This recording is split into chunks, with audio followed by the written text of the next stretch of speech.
Hello, and welcome to DIY Access. I'm your host, Kat Chuddy, and today we're going to be talking to Tori Christensen. Tori is a fiber art and textile artist who makes artwork for the blind or visually impaired. Her work is also starting to explore things like ceramics and focuses on art that you can touch, and her work is inspired by her relationship with her brother. Let's go ahead and get into that conversation and we'll hear more from Tori. Okay.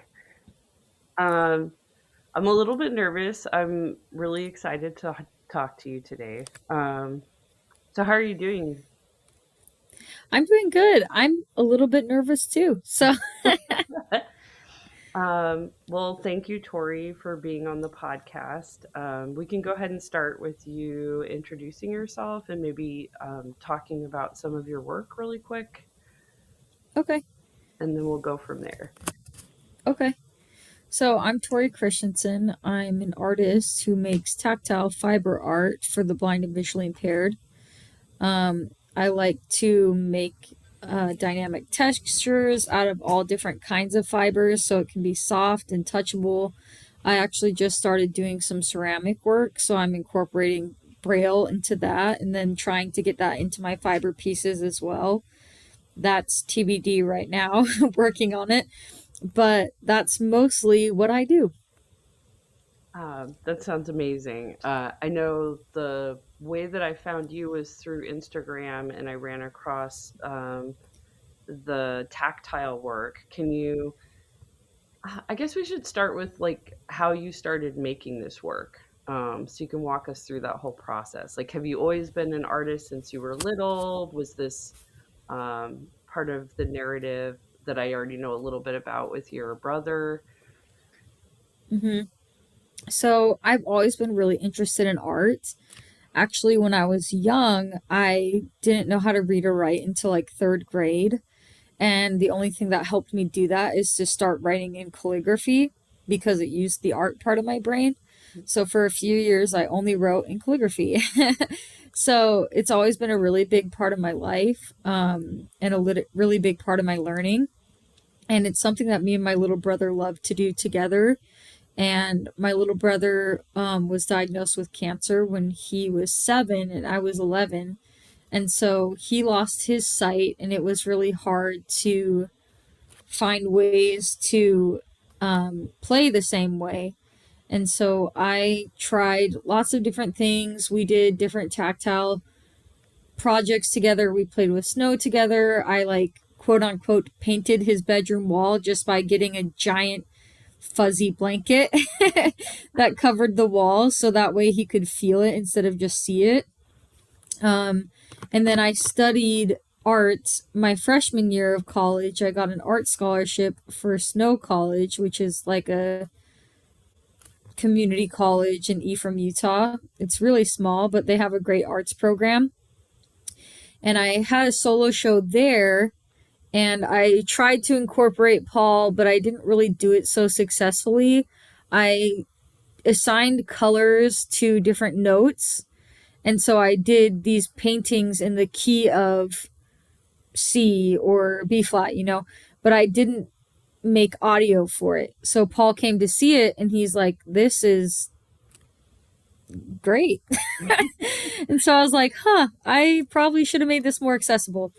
And so then I did like a service mission for about a year, and I wasn't able to do a lot of art then.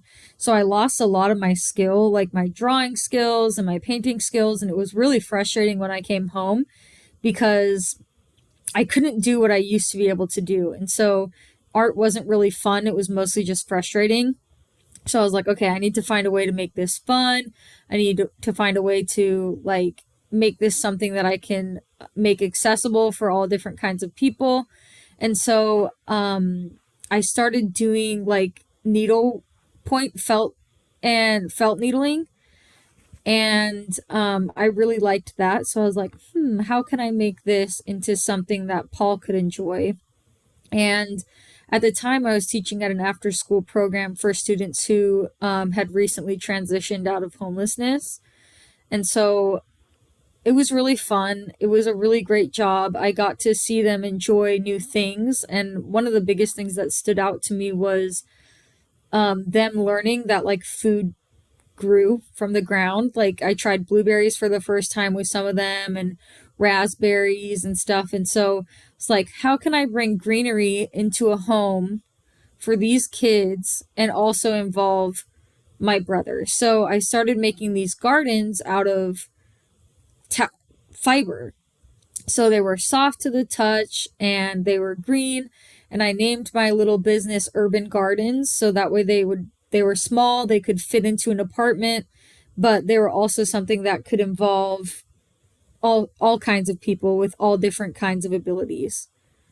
I was just thinking about how that would probably be a really good thing for people who are neurodiverse or have ADHD, as just a way to kind of stimulate with tactile experience. Mm-hmm.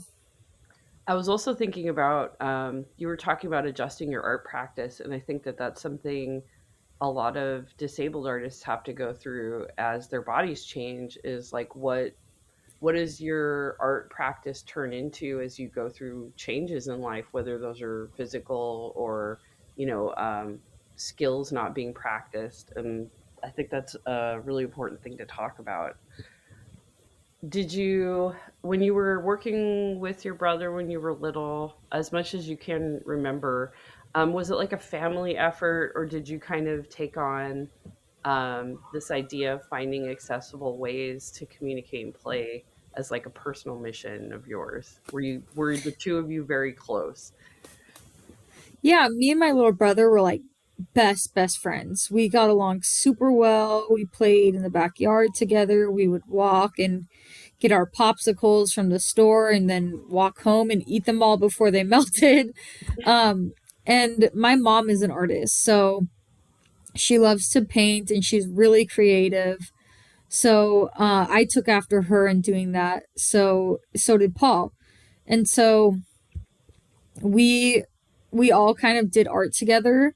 But then when Paul got sick, my mom, I mean, she just had to keep him alive, you know, like she had to work, she was in survival mode. We were all in survival mode, so there was not much time for art. And as a kid, that was kind of my language, was like playing, and you know, play is the language of children. And so to be able to find a way to work with Paul was something that was really important to me. And the child life specialists at the hospital really helped us find new ways to play, and like Play-Doh and different sensory things. And so audio description on movies so we could watch things together still. And I mean, Paul was really sick at the time as well, so it was hard for him to stay awake. It was hard for him to move. He couldn't really get out of bed. So it had to be, it was different. Playing was different with him until he started feeling better, but it was still really fun. And we found ways to connect, and we found ways to do art together and have it be like old times, you know. And it took a long time to get there. It took a while for things to feel normal again and feel like connected to my brother, because he was so different. And so it felt like almost my little brother was someone completely new, because he couldn't see me, he couldn't get out of bed, he didn't recognize me. At first, he grew to recognize my voice, you know, of course. But I was changing fast. I was going through puberty, so I knew he didn't remember what I looked like. And even if he did, I wouldn't look the same that he remembered. So that was really hard to process as a little kid. But looking back, it's something that like is very beautiful, because Paul evolved and changed, and my love for him evolved and changed, and our way to play together evolved and changed, and my frame of thought evolved and changed. Like, I wouldn't have been so concerned about accessibility if it wasn't for my brother. And now that's something that's like pivotal to me. I worked in Braille services for over a year, and now I'm hoping to go to school to be a teacher for the blind and visually impaired. I was just accepted into my program at University of Kentucky. I just need to find some scholarships to make it a possibility. But It's become like a focus point of my life.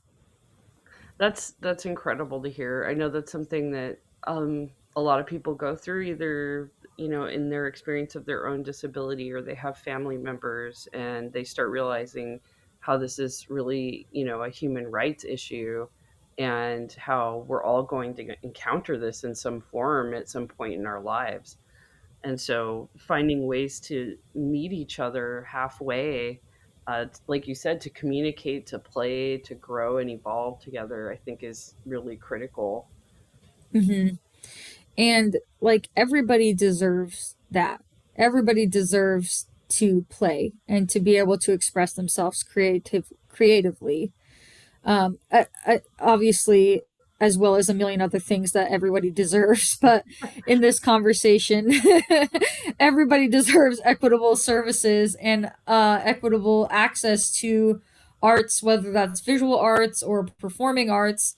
But if you're an individual who has a visual impairment, usually you're left out of visual arts because people just think, oh, they don't care or they can't experience that. And so that's unfair, right? Like, of course, everybody loves visual arts, some form of it, or they love watching dance, they love watching movies. And so to have audio description available and to have large print available and like braille available and something that they can experience is so important because it's only fair, like everybody deserves that. Art is a universal language. You don't have to speak English to enjoy art. You don't have to speak Chinese to enjoy art. Like, I can enjoy an art piece of art made by someone who is from China and I don't need to speak Chinese. And so it's the same thing. Like, it's a universal language and everybody has should have access to that. I'm really interested in, like, I loved the pieces I first encountered, but I'm really excited about these ceramic vessels that you're making. I feel like you're hitting on something that comes up with contemporary art programs where they talk about starting to incorporate other senses. And it's really started shifting the way I look at art. Instead of just thinking about it as a visual experience, thinking about it as a kind of total body aesthetic experience. And I think a lot of your work really functions in that way. Could you talk about the ceramic vessels and how that idea started and kind of where that's going a little bit? Yeah, of course. So I was granted a mentorship through the Catalyst Arts um, Society in Boise, Idaho. And so I'm paired with Jeannie Sue Wepler, who is a ceramicist. And my goal was to incorporate fiber and braille into my pottery. And so we worked together, and she has a really specific technique. Like, her technique is to make raised flowers and then paint them in. And I mean, it was just so possible. I was like, "Can I make braille on my pottery?" And she's like, "Perfect, yeah." So I like use craft foam and do the braille reverse, Mm. punch it in, and then when you roll it on a slab roller or with your like dough roller, it leaves the impression. So it's basically like a mold. And so it's been tricky doing braille backwards, but luckily I know braille well. So I've been able to do that. There's been a few typos on a couple of my ceramics, so that's been an interesting journey where I get it back out and I'm like, oh my gosh, this does not say obligation. This says obli n. And so I'm like, well, whatever. I guess I'll have like a scavenger hunt of like find the typo. And so that's like part of a growing experience with it. But I think it's been really interesting to have this opportunity to incorporate braille into my work because my fiber work, I think what you saw probably originally was my show for my little brother, Yeah. which was all fiber, giant tapestries, 4 by 6 feet. And I tried to incorporate braille in it. and I used beads, but when you touched them, they kind of like rolled a little bit because I could only glue down so much of it. So they were quite hard to read. And so now I can make these tags and attach them to my fiber pieces that are visual descriptions. So I can write like green or black and or my signature, in a way that like, oh, mushrooms.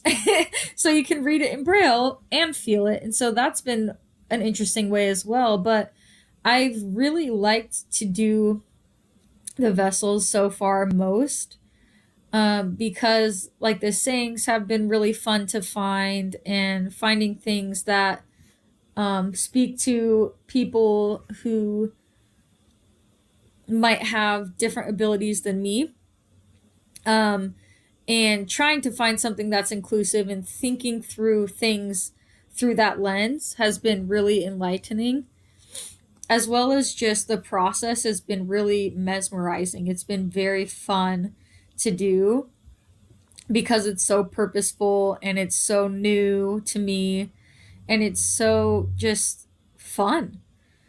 And I come out with this piece that I know someone's going to be able to appreciate. Everybody's going to be able to appreciate. And to have that spread awareness, I posted on Reddit of posted on Reddit a picture of the piece, and someone commented and they were like, "Oh, I translated this. I looked up Braille on the internet and now I know a word in Braille. That's really exciting." So someone sighted has gotten something out of it as well. So that's been exciting, that an exciting factor too. That's amazing. Could you talk about some of the phrases that you're putting on the vessels and where those are coming from? Yeah. So some of them are coming from just poets like Ocean Vuong, and his book, On Earth We're Briefly Gorgeous. I love his work. So I found some of his work that talk about like feelings, colors being feelings and not something that you look at. Like the Mhm. color purple is like a gloomy feeling, and you can feel happy and sad at the same time, and it makes a lovely purple. And so I'm like, oh, that's perfect. Or some stories written by blind authors that talk about the blind's ability, a blind person's ability to love deeper because love is blind. And so they may be able to appreciate that kind of love in a way that a sighted person can't, which is totally true. When Paul, my brother, sees someone, he calls them beautiful. And I'm like, how did you know they were beautiful? And he's like, oh, their voice was so kind. Oh, wow. Or he calls me beautiful when I don't feel beautiful. And I'm like, why? Like, okay. And he's like, yeah, you're such a sweet person, or you talk to them so gently. And so Mm. I really do believe that. And then there's been some like quips, like, I'm under no obligation to make sense to you. Where like if you don't speak braille, it doesn't make sense to you, right? But Yeah. people aren't obligated to make sense. And so there's been stuff like that, or just descriptions of what the item is, like a coffee mug just says coffee mug. So that's been really fun to dig through and find like Helen Keller quotes or quotes from less known blind artists, um, and quotes that apply in multiple ways. I think that idea of you're talking about all these ones with these beautiful poetry quotes, and then there's some that just say coffee mug. I think even within the context of the rest of the work, it kind of makes you question like the simple label and what that means, and kind of the aesthetic experience of holding a coffee mug in the morning and having your coffee. That's kind of a that can be enjoyed on an aesthetic level. Could you talk about where you see things going from now? Because I've seen the tapestries that you made, and you've made these vessels. Are you working on anything else right now? Do you have any plans? Yeah, so I'm working on a multi-sensory show right now that's going to involve, I think, 30 artists from around the world, primarily from Houston, but several international artists as well. And that's specifically the audience for this show is those individuals who are blind and visually impaired, deaf, or multi-handicap. And so every exhibit in there, every artist has something that will appeal to that audience. So like if there's a visual piece of art, then music that they listened to while they were creating the art is played, or sculptures. I know one artist is making like an 8 foot guitar that you can play, and so you can feel the vibrations while you're there, and then like the echoes and stuff. And so it's different things that will involve the everyone. And what I'm working on is a garden, an urban garden, and I'm going to do one side in green and black, and then the other side in black and green, which has been interesting to figure out because having it all black is like really hard and visually doesn't look as good as I think other things do, but it feels really nice. And so it's kind of giving me the experience of like, okay, it doesn't need to look perfect, but it can feel great. Mm. And that darkness parallel of like, okay, well, if you can't see anything, which, some blind people can't, this would be how it would look to you, right? Dark. And so it's going to be something you can walk around and feel both sides. And I started working on it first on canvases, but decided to put them into frames. So I had to like cut up all the art and put it into a frame, which was nerve wracking. But that's been very exciting, and I'm really looking forward to it. The venue that we had, unfortunately, there was a fire. And so we're looking for a new venue right now. And it seems we have a lead. So instead of being in early June, I think it's going to be in July. But that's something that's really been fun. And something else I'm doing actually tomorrow, I'll be speaking at a Haven event, which is the Houston area for the Blind and Visually Impaired Association. Um, and that will reach more of my target demographic and start to expand my art and reach people who will really, really appreciate it being touchable. So I'm really looking forward to that. And I'm volunteering with them on a regular basis. There's another expo coming up in April that I'm going to be volunteering at. And then there's a special abilities, like POS abilities fundraiser for those who are multi handicap. And I'll be teaching a workshop there on weaving with some looms that I laser cut. And I've done that with Creating with Blind Abandon as well, teaching youth who have a visual impairment. So I'm volunteering a lot, which has been very, very fun for me and really rewarding. And it's led to a lot of opportunities like professionally.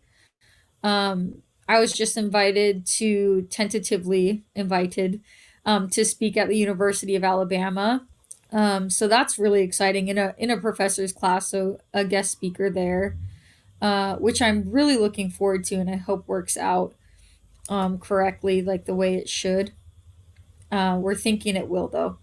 But I'm moving to Alabama actually in June, so I've joined the Fiber Guild there, and I'm applying for the Kentucky Art Festival there, which is like a really big art festival in Alabama. So I'm starting to expand my art goals and trying to reach more people.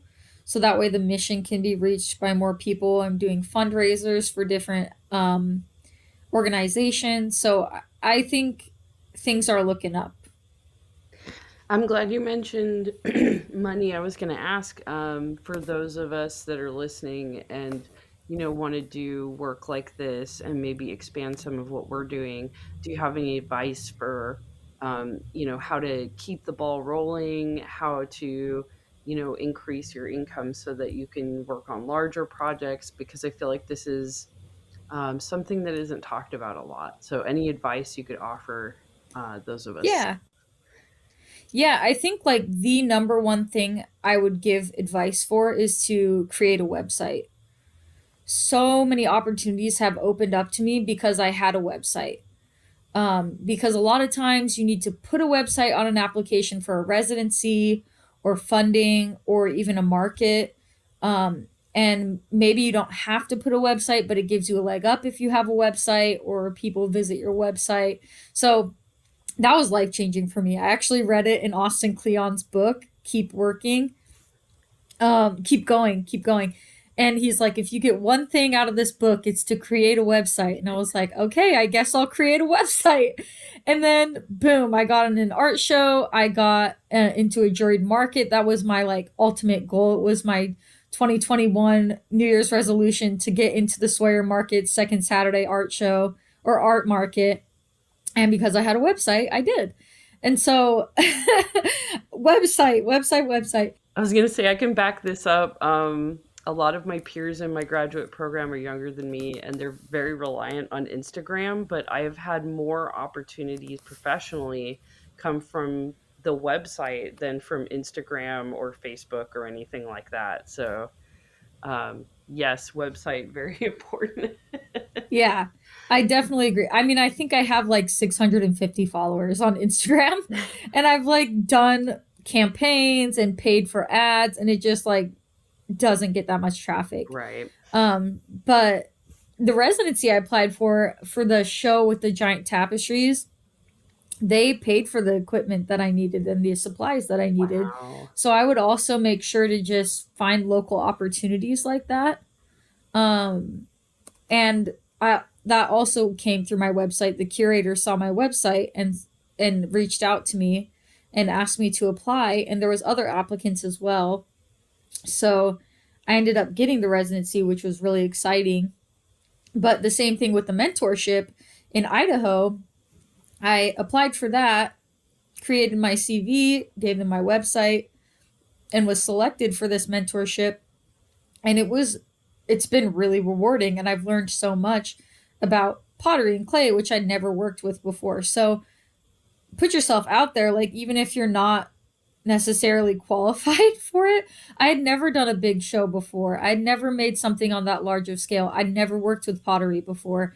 But because I wanted to and asked, I was like, they said yes. And I was like, oh, wow, okay.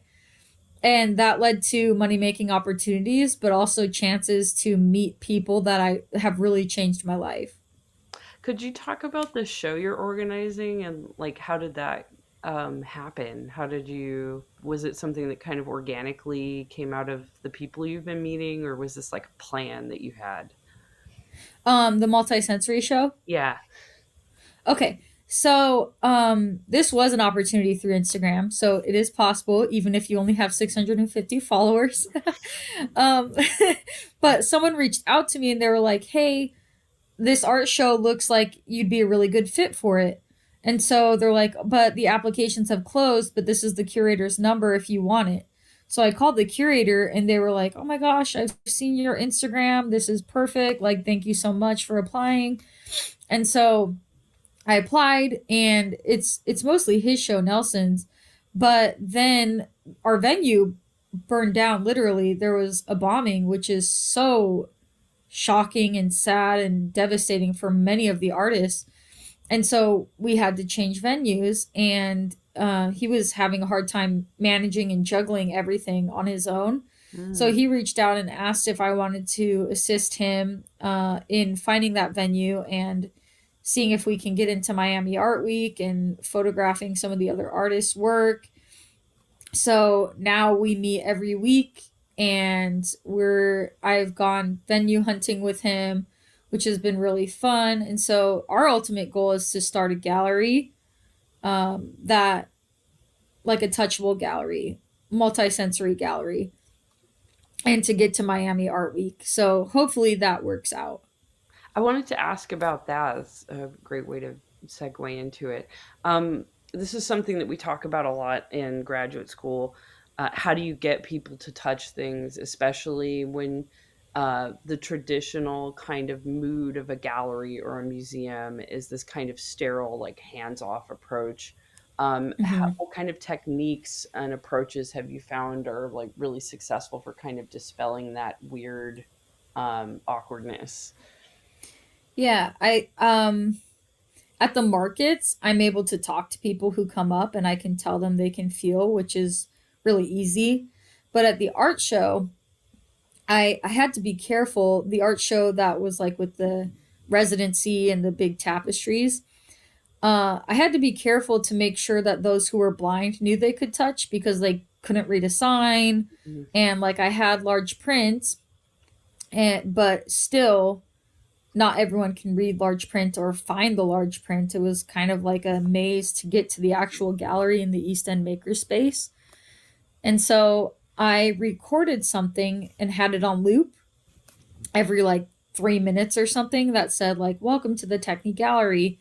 This is Tori Christensen's art show. Feel free to touch." There's a QR code on a raised square that you can scan your phone on to your right, and that will give you an audio description of what you're looking at. So every like 3 minutes that was played. And then on the wall, there was the artist statement. And then on a square that I had laser cut was a audio description. So they could feel where the QR code was and point their phone at it. Oh, like everybody who's visually impaired has a pretty good knowledge of assisted technology. And so they obviously know how to click on a QR code. And so as long as they can find the QR code. And so then the QR code would walk through the first tapestry is a picture of Pikachu. Pikachu is a mouse like Pokemon character from the famous show Pokemon. The tapestry is primarily yellow. And then feel free to touch. On the left is Pikachu. You can feel or raise. And so, anyway, sorry. No, you're It good. was pretty scripted, but that way they were walked through it, and on the ground I had like a little raised bump that their cane could follow, so Mm. that way they knew where to go and what they were looking at, what that they could touch, and it was guiding them each step of the way, saying like, hey, it's okay to touch this, you're invited to touch this. So when it was just my show, it was a lot easier because I could control that. The show coming up with the multisensory show, Nelson will be present. The curator will be present at all times, basically, so he can welcome guests and tell them about it, and then walk them through. And the opening night, most of the artists will be there. And again, they'll be by their piece and tell them, hey, this is what the piece is. Feel free to feel or pick up the headphones. And so it'll involve more like supervision, and I think there's better ways to do it, but we've yet to figure it out. So it's kind of an evolving process, to make sure people can engage with the art, but I think we have some good leads. I think what you've described sounds amazing and is a lot of consideration because I've seen shows that do a lot of the work, but then kind of stop short at, like you were describing, the paths on the floor and really thinking about how that type of person navigates a space. And I think that's coming from your lived experience, with someone who Mm-hmm. is blind. Um, that's really amazing. I can't wait to see the show. Would you be willing to give me like a list of links that I could share with people on the description? Yes, once we have a location. Okay. We don't have a lot of links yet because everything's kind of up in the air, but we should find out this week if we have a venue and then the dates that we're able to do it. And then Nelson has a list of some of the artists' Instagram, so I can reach out to him and then send you over the Instagram's accounts. I would love to touch base too, maybe after the show happens and talk about how it went. And maybe we could see if we could get a few of the other artists in conversation on recording. Yeah, that would be awesome. And you said it's 30 artists that are participating in the show? I think it might be 28, but yeah, it's close to 30. That's really amazing. I wanted to ask about a little bit about the descriptions. You were mentioning that you had text descriptions on the Braille and for audio Mhm. descriptions. and you talked about your ceramic vessels and how you've been using poetry. Have you thought at all about maybe, or have you incorporated kind of a poetic approach to the descriptions, or are there any plans to do anything like that? That would be a great idea. I've never thought of that before. I do enjoy writing, but I'm not that great. But that doesn't mean that I couldn't reach out to a local poet and collaborate with them. So I think that's a great idea for the future. Um, I was also very interested in this like collaborative aspect of your practice that seems to be a common thread with everything that you're doing. Can you talk about how that's important to your work and what you do? Yeah, so I think in the conversation of accessibility, a lot of times we leave out people who are disabled. Like, we just assume that we know how blind people interact with the world. And so I have several friends who are blind. I worked in Braille services for a while. And so I asked them and consulted them, like, hey, how would you navigate this space? What would be helpful for you? And that's actually how I got the idea for the QR code and audio description. Because before I just had Braille, and my friend was like, how would I find it? And I'm like, it's on the wall. And she's like, what if I came in an Uber and was by myself? Like, blind people go places alone. And I was like, oh, yeah, it would be hard to find. And she's like, you need to have a QR code and you need to have something that would tell me where the QR code is. And I was like, that's a great idea. And I wouldn't have known that if I didn't ask someone who is blind. And so um, it's interesting how often they get left out of the conversation and people make these considerations without consulting the people it affects. And so my partnership with Haven, the Houston area visually impaired network, has been really fun and really rewarding and really enlightening because I've been able to talk with a lot of visually impaired folks and been able to get their opinions and their ideas where they're like, oh, this would be cool if there was braille on it, or this would be cool if there was more sequence on it. That's my favorite texture is this. And I'm like, oh, great, I'll do more of that. And so that's been really fun. And then local artists, it's been really cool to collaborate with local artists and galleries and kind of get some more people who are committed to accessibility connected with the groups that I know because I have like an in through my brother and through my job. So it's been really cool to involve like my husband or some other of his friends in volunteering with Creating with Blind Abandon, which is that group for blind students to create visual art. And so it's been fun to find ways for my friends to work with me and to make new friends to work together with. So that's been really rewarding. I talk a lot with a mentor of mine about this idea of culture building, and from the conversation today with you, I mean, that's what I get from what you're describing is just this idea of building your own community, like building the thing that you want to see in the world that doesn't exist. Yeah. Um, is there any advice that you would give anybody that is um, trying to find a way to connect art to their activism? Like, how do you kind of make that work for you? hmm Um, I would say to ask and to explore and to be curious because you don't know what you don't know. So you need to be able and willing to explore your prejudice and to explore your ideas for activism and to find a passion within activism. And sometimes you can't do it all. There's a lot of things to be passionate about, and it's okay if you want to do them all, but it's okay if you focus on one thing too. Like, I would love to focus on all things disability, but my lived experience and my experience with my friends and my ability to connect with this network, it falls in the visually impaired community. And so that's where I create. And if you're able to create for more than one cause, go for it. But if you only have the experience or the network to create for one cause, that's okay too. So that's a big piece of advice that I would give.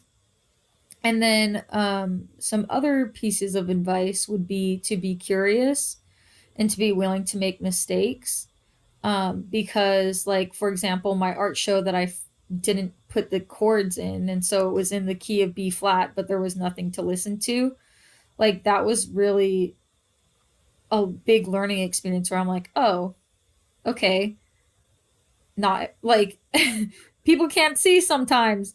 And so even if I'm putting it in this, that they can't appreciate it the same way they would if there was a chord playing. And so that wouldn't have happened if I would have been too scared to fail Right. and too embarrassed that I failed. So I moved forward and I learned from it. And then now my art's more inclusive and it can be more inclusive in the future, I'm sure. And so I need to remain curious and ask questions and explore this topic as much as I can. Thank you so much for that. I think I've talked to a lot of people that are just afraid to kind of make work that they think is important and needs to exist in the world. And it's like a fear of, like you said, getting it wrong or leaving something out or a fear of criticism. But like you said, you just kind of adjust and you move forward. And I think that's a really important attitude to have with this kind of stuff. Mm-hmm.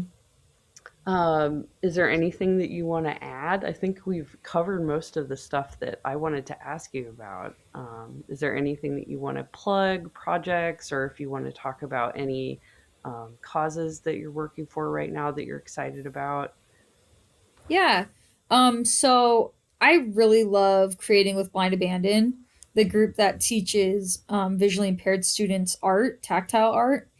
I've been raising some money for them. I've been volunteering for them, and that's been like so fun. It's a great organization. So if you're interested, I'll post the website. I'll give you the website to post in the description.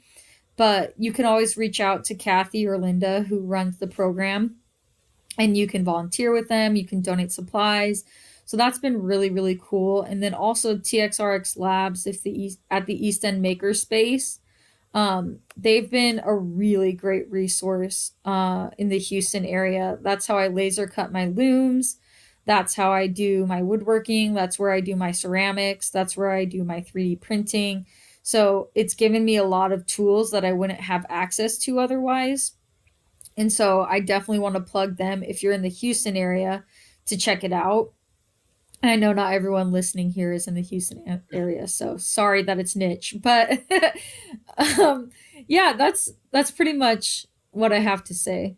Is the Creating with Blind Abandon, is that also based in Houston or is that like a national It organization? is based in Houston, but I'd like to start one in Alabama when I move. That is really, I'm excited that you will be closer. I've met some amazing people in Alabama doing some really amazing things. And it's like we're kind of secretly building this. A disabled friend of mine called it a Renaissance network is emerging out of the South of disabled creators and marginalized people, and they're anticipating this kind of explosion of creativity. And I kind of see it a little bit. I That's think exciting. I was really nervous. So my husband got a residency placement there at the VA. And at first I was like, oh my gosh, Alabama, what the heck? Like, oh no. And then I started looking into the art community, and like there's a deafblind school in Tuscaloosa. And so there's a lot of like opportunities there. And so my fundraising I want to shift to somewhere local when I move. And so I'm looking for organizations that serve the blind and the visually impaired in order to, you know, donate and volunteer. So if anyone has leads on that, but it's really cool opportunity to move and find new network. I'm you have a lot of excitement about it. I think a lot of people would move and be a little like scared. Oh my God, I have to start over. But I think there's always potential in a new place. I saw your post about your husband getting the residency, and I wanted to. Is that like an art residency or is it? Oh, it's pharmacy school. So he's going to be a pharmacist, a psych pharmacist for the VA. Oh, okay. That's exciting too, though. I mean, it Yeah. sounds like you both have some amazing stuff going on. I'm really excited for him. He works really hard and he volunteers a lot of his time, and so it'll be fun discovering new opportunities together. And is your brother staying in Houston, or is he still like physically where you are, or what's going to happen with that? He actually lives in Utah, which is where I'm from, so he lives with my mom. Okay. And so he's flown out for the shows, and I've mailed him art so he can like give me critiques, and it's been something that's been super bonding, especially being so far away, and he has a hard time expressing himself verbally. And so it's been fun to hear him be like, "Oh, that's neat." And so I'm like, "Oh, yes, he called it neat." And then, or he's like, "That was too rough on my fingers. Now my fingers hurt to read Braille." And I'm like, "Oh no, that is not good." And so, really important feedback from him. So, he will be visiting Alabama when we move, and helping me navigate the public transportation system because he's really good at doing that. And so he's gonna come out and like teach me how to ride a bus there and stuff because it's been hard to figure that out in Houston. So he's really looking forward to like flex his bus muscles. Oh, that's funny. It's cute. It's a skill. It's a skill I don't have for sure. So, Oh, absolutely. Yeah. I'm working on it. well, thank you. It's been really amazing to talk to you. Thank you for sharing all these stories with me and with the listeners out there. And I would love to have you back on after the multisensory show goes on, and maybe we could talk about setting up like some group chats with the other artists as well. Yeah, of course. Thank you so much to Tori Christensen for being willing to meet and talk with me so that I can share that conversation with all of you out there. It was really interesting getting to hear more about her work, and I'm excited to be able to share that with you. I will put some of the links in the description for the episode. There's a show going on right now that she's a part of, and I know that she's working on some other projects. She's on Instagram. I will also drop that link in the description, and has recently been getting into some ceramics, which are extremely beautiful and intriguing. So, thank you again, Tori, and thank you, all of you out there, for listening. And I will talk to you next time.